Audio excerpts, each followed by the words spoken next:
In very good shape, hit with a car at 3 years old, 35 miles an hour. They say I flipped in the air, landed on my feet mad.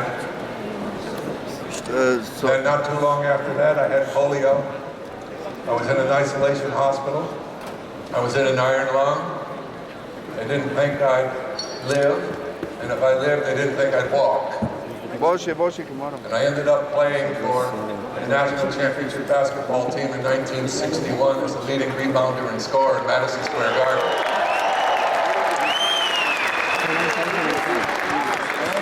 So when I tell you there's so much more in you than you have perhaps ever put in the game of life, I know what I'm talking about.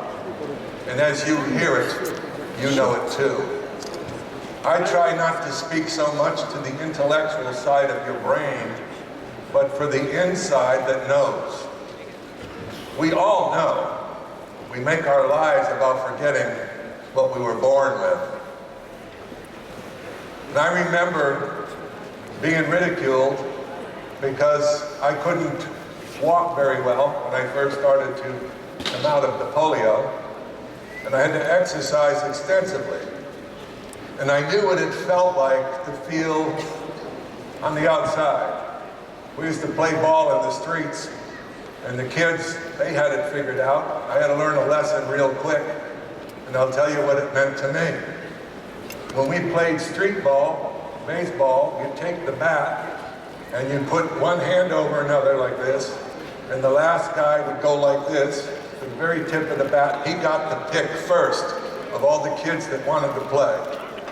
Now, there were limited positions because you might have 50 kids want to play where only 18 are going to be selected, 9 on each team.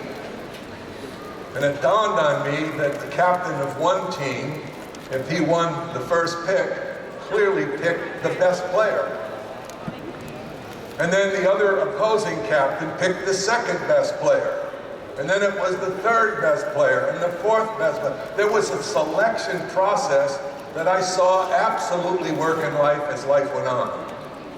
That people are discerning. They're going to go with winners. And they're going to keep going until they find winners.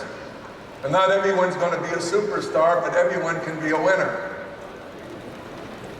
And I can remember sitting on the curb, wishing that someone would fall down, maybe break an ankle, so that I'd have a chance to get in the game. And I found through life, most everybody has that kind of experience. Something you want desperately that seems out of reach, and then we start believing we can't get it. I guess I just didn't know how to quit. And I kept going. And the worst thing that happened is I was playing on my grammar school basketball team, and I was not a star. I was on the bench. And we were playing this game, and some of my teammates started to foul out, and I got put in the game with the score tied. And I was nervous. You ever feel like that? You're called upon, and you got to do it? Well, let me tell you what happened. I got out there, and I got so excited there was a loose ball. I just gave up my body. I got the loose ball. I stood up, and I looked, and I saw a basket. I just ran down, put the ball up, said a couple of prayers on the way. The thing went around and went in. I felt so excited. I turned around, and my teammates are throwing their towels on the floor. The crowd is booing. Half the crowd is laughing. I scored for the other team. Now let's go home that night and brag about your ball game. I only tell you this because everybody's got a story. The problem is, you let your stories define you. You let your stories limit you. It's about self-image. You see, self-image controls you. Whatever you really think about yourself, you will manifest in your life. Your limitations are controlled by the thoughts you have of yourself. What you produce in your life is going to be the outburst of that self-image as it acts out choices and behaviors in your life. The self-image We gain most of it in our childhood. And when you think about that, we've all had those experiences in our childhood where a parent or a friend or a teacher may not have thought we were too cool. And we started to buy the deal, and then we started to live out their opinions of my possibilities. And we're all guilty of that until we wake up. No one, but no one, ever had a right to tell you you're less than and you can't do it. Only you can buy it. You know, I sit and I hear and I watch all these incredible people that work hard to get promoted to positions, and I say to myself, if I were sitting there, here would have been my question. They look like ordinary people to me. I'll bet you they get up in the morning and put their socks and shoes on just like I do. What would be the difference of them being here and you still sitting there? Would you like me to teach you about it? Yes. You may not like it. You see, they got a self-image that they got over. To some degree, they said, no, this I am doing. You see, tentative is no power. When you are tentative, you are just oozing with weakness. Oh, I'll give it a try. Go home and go to bed. It ain't gonna work. And someone ought to tell you the truth. Oh, I'll do it when I'm motivated. No, you won't, because you don't understand motivation. Most people think motivation is when I'm pumped up and feeling good. No, that's a temporary acceleration of an emotion. It doesn't sustain. What's the real truth of motivation? Be happy if it shows up as an inspiration, but I'll guarantee you, if you just do the discipline of what you're supposed to do, whatever you were feeling in the beginning won't matter. It'll catch up while you're doing things. There's the key to motivation. It's called commitment and discipline. Oh, aren't those words we don't like?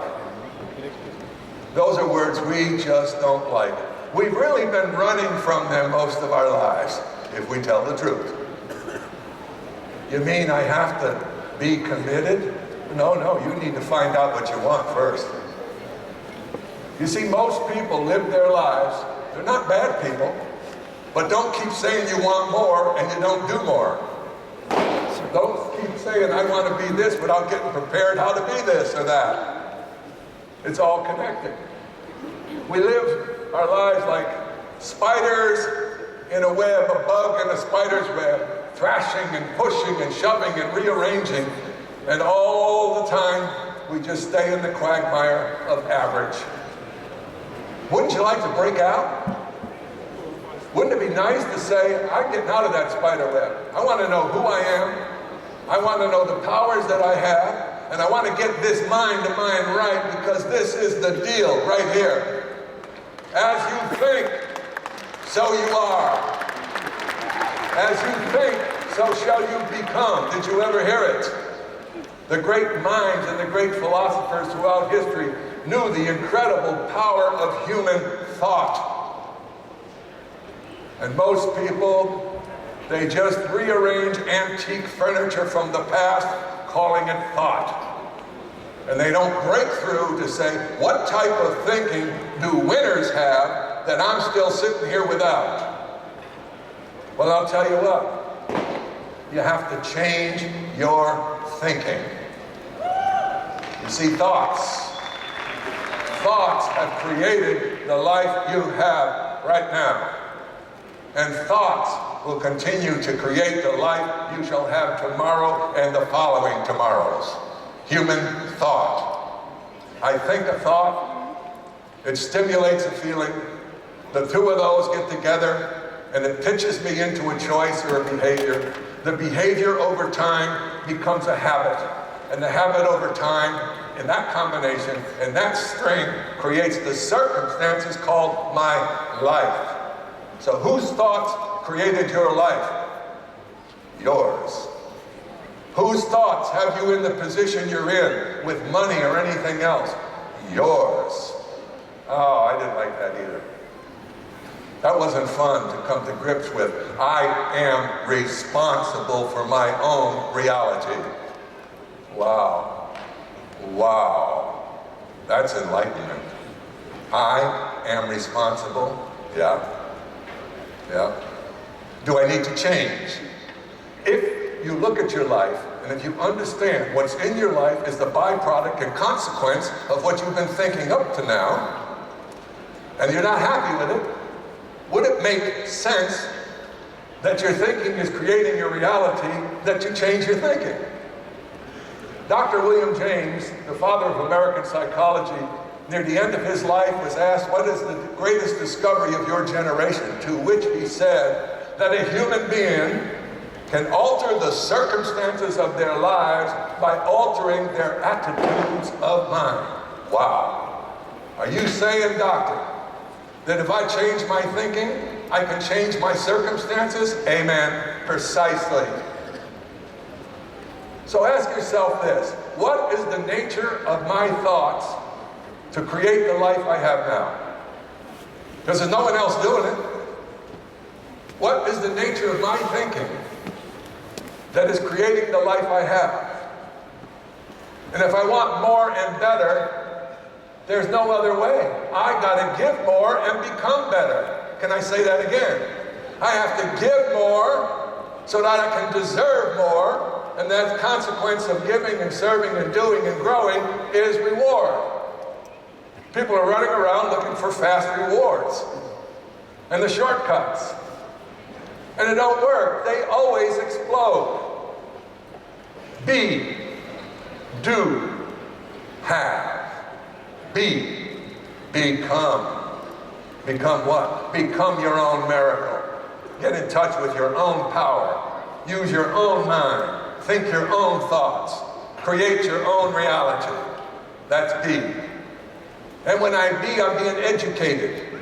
I get educated by being around people who know, not people who don't know. You're controlled by the people you hang with.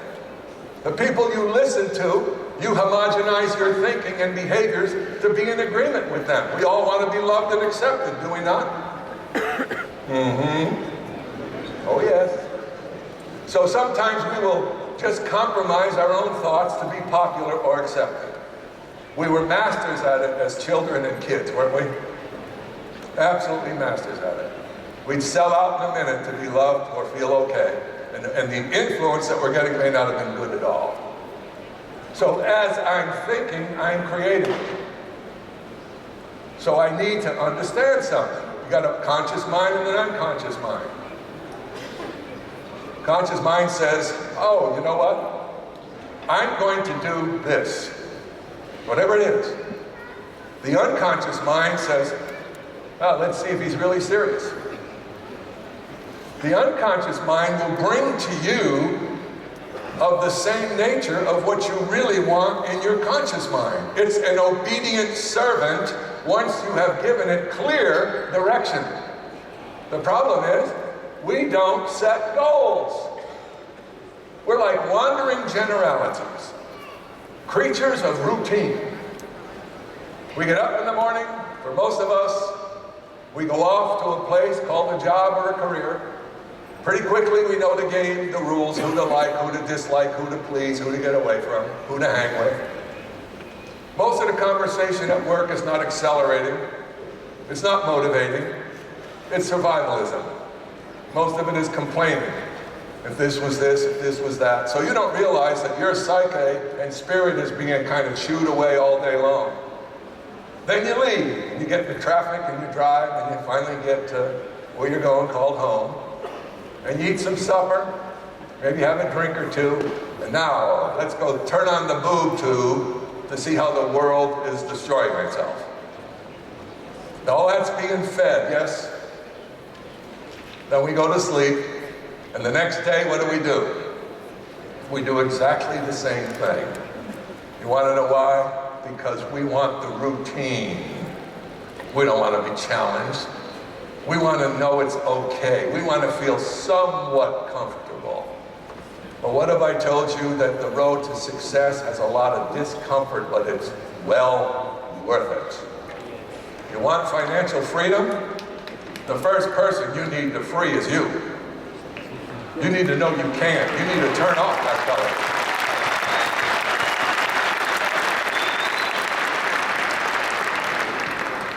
You need to know what's wasting time and why are we hiding. You know, there's research out that says a person who buys a book in a bookstore, 90% of the people don't get past the first chapter, and the book sits somewhere on a shelf. What does that say to us? We're very lazy. We're academically lazy. I think it was Bertrand Russell that said the hardest thing for a human being to do is to think. Interesting. The hardest thing for a human being to do is to think. Now, so let's talk about creating our reality. There might be 8,000 people here. I want you to know there's not 2 of you in this room are hearing the same thing from me. That's interesting, huh? You think you are. You can't. You have so many perceptional filters in front of you in nanoseconds determines what I'm saying. Does it fit with your belief system? Does it fit with what you've been told? Does it fit with comfort? Does it make me uncomfortable? You have so many filters, we all do. So the information that's coming in is played in many different tunes. So now, if that is what it is, and it is, then who's creating your reality? There are no 2 similar realities. Everyone creates their own through the process of thinking, through the filters of your influence from the time you were born, your education, your religion, everything is filters. And then in nanoseconds, you make a decision as to what you hear, what you like, what you don't like. Wow. That is true, George. That's funny. Plus, have you ever noticed you got another voice in you that you're always talking to? You never noticed that? Okay, I think I'll go to the ball game. Who'd you tell it to? Then some voice seems to come back and say, yeah, that's a good idea. Who are you talking to? Boy, I like that person. Who are you telling it to? Some people have more than 2 voices. Go a little further, you need medication. So the point is this, it comes back to you, the individual. You need to take charge. You need to never let anybody discourage you. And in this business, man, this is the simplest business in the world if you've got control of you. Just control you. Control your emotions. Somebody don't like it. Oh, that guy, he didn't like it. He thinks it's one of these, or he thinks it's that, and you go off track. Shame on you.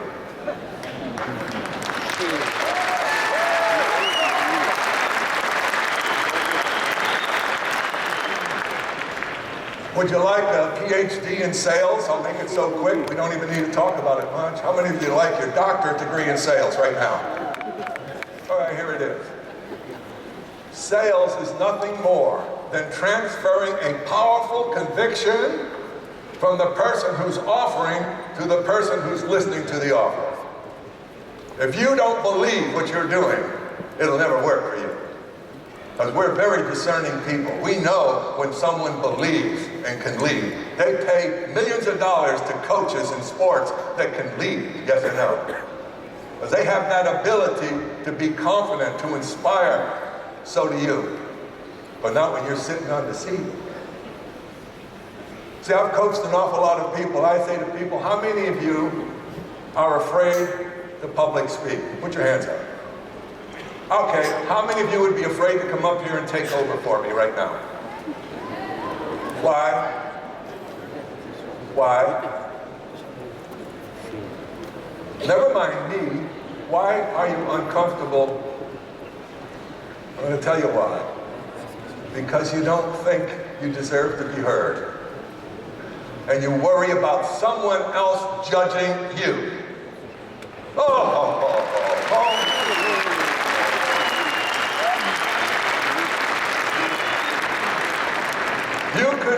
right to the top in this business if you got rid of that one concern. Let it be whatever their opinion is, but you're not taking my fire out of my belly to go to the top.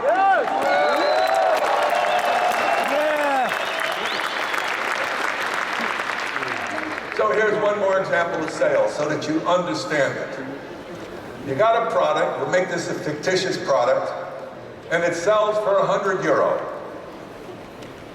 And if you sell the product, you get €50. The commission is €100 on the product. So now you go out, you present, it's no, maybe, call me next week, no. You get to the 10th person, and the 10th person says, yeah, I'll buy that. You jump up and down with joy. You go tell your friends, I made €100 today. To which I say, no, you did not. What? Here it is. That's not how it was created. See, you got paid €90 for tolerating those no's, and you got 10 at the end, which ended up being 100, but without those 9 no's, you got nothing.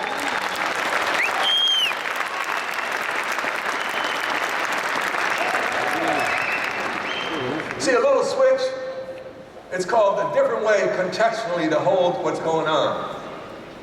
You see, most of us, there's content in our lives, right? There's our bills, there's our family, there's all these things, we call that content.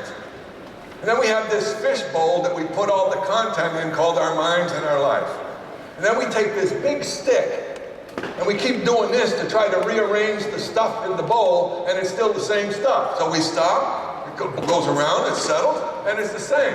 So what do? Go back, get the stick, keep stirring. Change the bowl.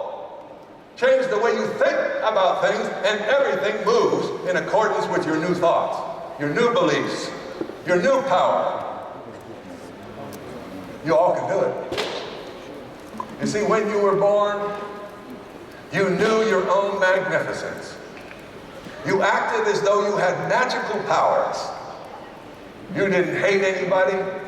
You didn't envy anybody. You were a pretty cool spirit, just trying to figure out. You were a stone adventurer. And when you started to crawl around on the floor, you had parents and grandparents and going like this for you. Come on, you can do it. Come on, you can do it. When you got up to walk, you took your first steps and you fell down, did somebody come over and say, oh, you loser? They were saying, get back up. Come on, you can do it. You can do it. What's happened since then?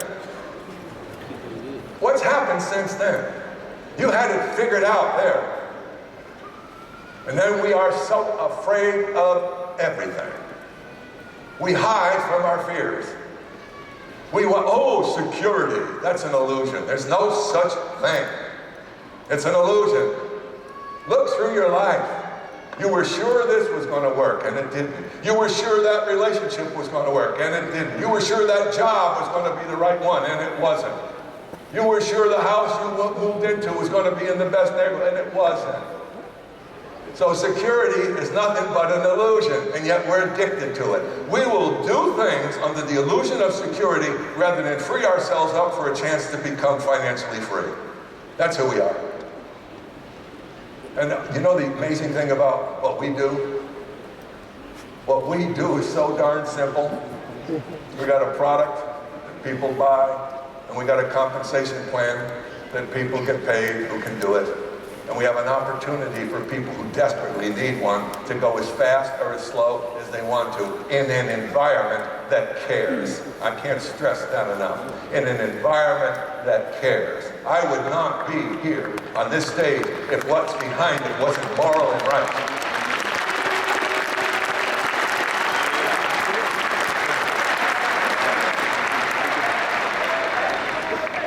So we've got the right leadership, we've got the right spirit that cares, and then we have the opportunity to go make our lives better and the lives of friends and relatives and people we don't even know to make it better. But if we're cowards carrying the banner, because I don't want to feel inadequate, insufficient, stupid, or otherwise. Feel all of it. Don't let it stop you. Feel all of it. You see, that which you resist, if you resist rejection, you are constantly looking for it. You're looking for it to avoid it, so therefore you're looking for it. And if you think you're going to be rejected in any circumstance, you avoid the circumstance. That's how locked down you are. Who do we think we are that everybody should love us, or like us, or agree with us? Their judgment of you is your problem if you take it on board. Not that they're thinking it or throwing it at you, that you're buying it is the error of your thinking. You buying it. There's more power in most people than they've ever put in the game of life. You are eminently more powerful than perhaps you've played up to this point in life. But unless thinking changes, there's not going to be any difference in your life of any consequence. If you can finally get that the nature of your thinking is creating the nature of your emotions, those two are creating the choices and behaviors that make. Over time, they become the source of your habits of thinking and behaving and reacting. At the end of that is called circumstance. Oh, that's my life. Yes, there it is. What did Dr. James say? Was the greatest discovery? That a human being can alter the circumstances of their life by altering their attitudes of their minds. Never mind flashy cliches. This is it. We got to change the way we think. Let's understand the law of cause and effect. Well, how does that work? I think a thought and something happens. The cause of what happened is the thought. The effect of what happened is the effect of the thought. Cause, thought, effect, happening. Go ahead, do it 1,000 times and you'll see you can't get away from it. That's a law. Cause and effect. Well, wow, wait a minute. There's a deeper message here. Do you mean that whatever shows up over here was caused by something over here? Yeah, you got it. You got it, or it can't exist. Oh, wait a minute. Whoa. This is an illusion. Yeah. That's an illusion too. That is not solid. Look at this in the eyes of the physicist. The electrons, neutrons, protons spinning around. It's going so fast, it appears to be solid. So the smallest element of the universe that we know of is 99.99 open space. But it's traveling. Picture it this way. If you had a stick, and you had a string and a stone, and you spun it, and you could spin it so fast that you could never get through, what would it be? You say, that's solid. Oh boy. So therefore, we got to get to figure out who we really are. I've done a lot of work on this, many years of thinking, meditating with some very, very interesting, intelligent people. And I've come away with an awareness. I'll just share it with you. I'm absolutely convinced that it is so. But we are not this. This goes. This is the playground that soul plays in. We are really manifest essence of spirit. Spirit is before things. The universe was began by spirit, by thought. So everything that is material comes from a source of power. Most of us identify it as deity or God. But we don't really believe it, because if we did, we'd live differently. If we really believed it, we'd be loving, we'd be kind, we'd be caring, we would just be open spirits saying, whoa, this is one heck of a trip, man. I'm going to make the best out of it. I'm going to live by some codes of ethics. I'm not taking any shortcuts. I'm not going to steal from anybody. I'm not going to beat anybody up. Because now I know I'm beating myself up when I'm beating that person up. We are brothers and sisters. We never got to vote on it.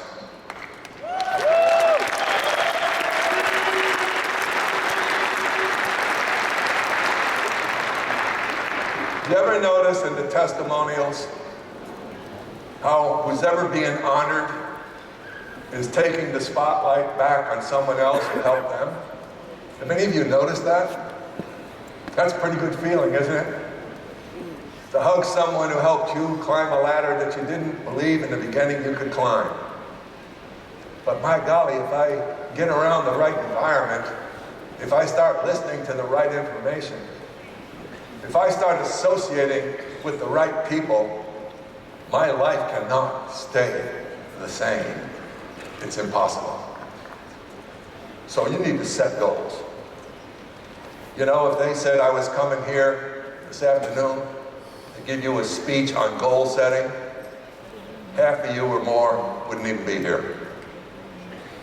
Do you hear me? You would think it's that unimportant, or you've heard that before. What if I told you that your human mind and spirit doesn't even know how to half get started without you giving it something specific to do, and you won't?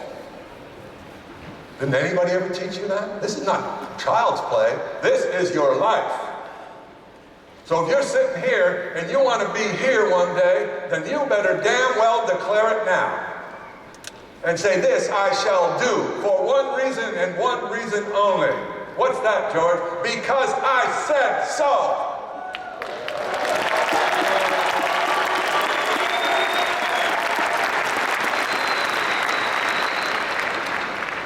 In the final analysis, you recognize the only real power you have is the power of your word.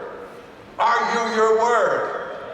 Or are you an excuse maker, a blamer, an excuse maker, a blamer? Oh, the suitcases, huh? Two things you're going to have to give up. And you better give them up now if you want to go someplace new. Picture these two suitcases, one on this side and one on this side. And they're bulging, they're big leather suitcases, huge, bulging. I lean over and I look at one, that one says, excuses. Ooh. What's the other one, George? Blame. Oh boy, if you know in counseling how many people start out with me blaming and excusing and blaming and excusing and blaming and excusing. And I say, why don't you go back and sit on your pity pot till you're ready to grow up and know it's you.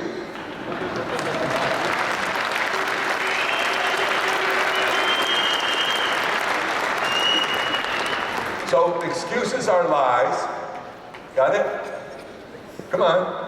Your excuses most of the time are flat out lies, and you don't say them as lies, you just say that's an excuse. I can get by with that. Huh? We're good at it, huh? And blame, oh boy, is that our favorite. Oh, I'd be nicer if she was nicer. What? You're letting what she does determine how you are? What's wrong with you?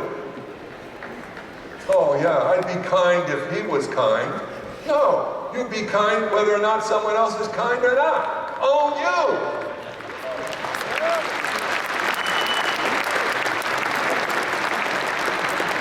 I've had people come to me for counseling and say, George, there's no love in my life. Can you help?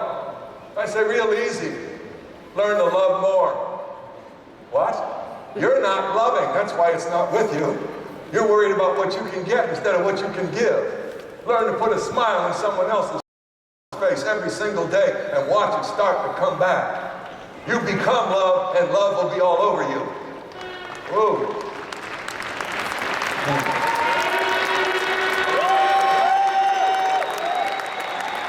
But not me. I've got to be right. I'm smarter. I'm this. That's the booby prize. People don't like that. Be humble if you succeed.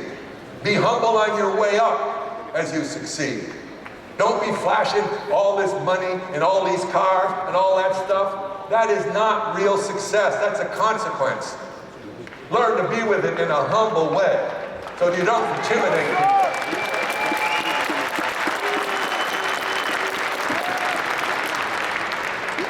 We're at a critical point in history where people need opportunity and people need to believe in themselves. They've been downtrodden and told they couldn't, moved around like players in a chess game, and the anxiety and anticipation and depression of people today is pretty strong. Get back to your core. Get back to your center. Know that you've got much more power inside of you than anything that can come at you. Anything. It's up to you. As to time, we are pathetic with our understanding of time. Interestingly enough, time is the one thing that the Creator gave all of us equally. We all got the same amount of time, hours, minutes, seconds, to do the things of life. But we don't live time the way time exists. We live yesterday's hurts. We rehash yesterday. We create new themes of what if I did this instead of that? What if I had done this? What if I married her instead of him? I got news for you. You did all of it. Get over it. And if that's going on, you have the first cousin of depression is anxiety looking into the future. So now you go, oh, what if I do this? What'll happen? Do you ever notice very seldom this is going to be great?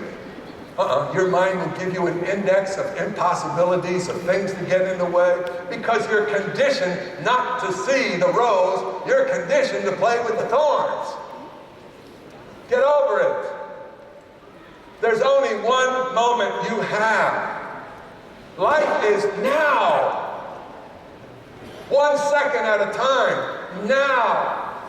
That's the only place in now can your power play. Can your desires be manifest? Can you change the way you are, second by second, always in the now? Why? Because that's all you have. Did you get it? Yeah. Oh, let me worry. I'm a worrier. Oh boy, don't you love warriors? They're so boring. I love what Montaigne said near the end of his life. When he looked back, he was a worrier. He said, most of my life has been filled with terrible misfortune, most of which never happened. Your nightmares of anticipation drain your spirit, drain your energy.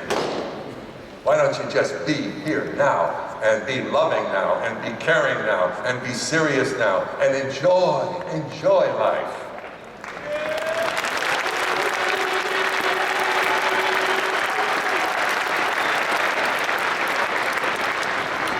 Time. Moving finger writes, and having written, moved on. Not all our tears erase a line of it. In ourselves, not in the clamor of the crowded streets, nor in the shouts and the plaudits of the throng, but in ourselves lies triumph or defeat. So like me, when you shall cast among these stars, stars scattered in this mass, in your joyous journey, reach the place that I have reached, turn down an empty glass. And as you leave here, I want you to sing like nobody can hear you. I want you to dance like nobody's looking. And I want you to love like you've never been hurt. God bless you. Thank you.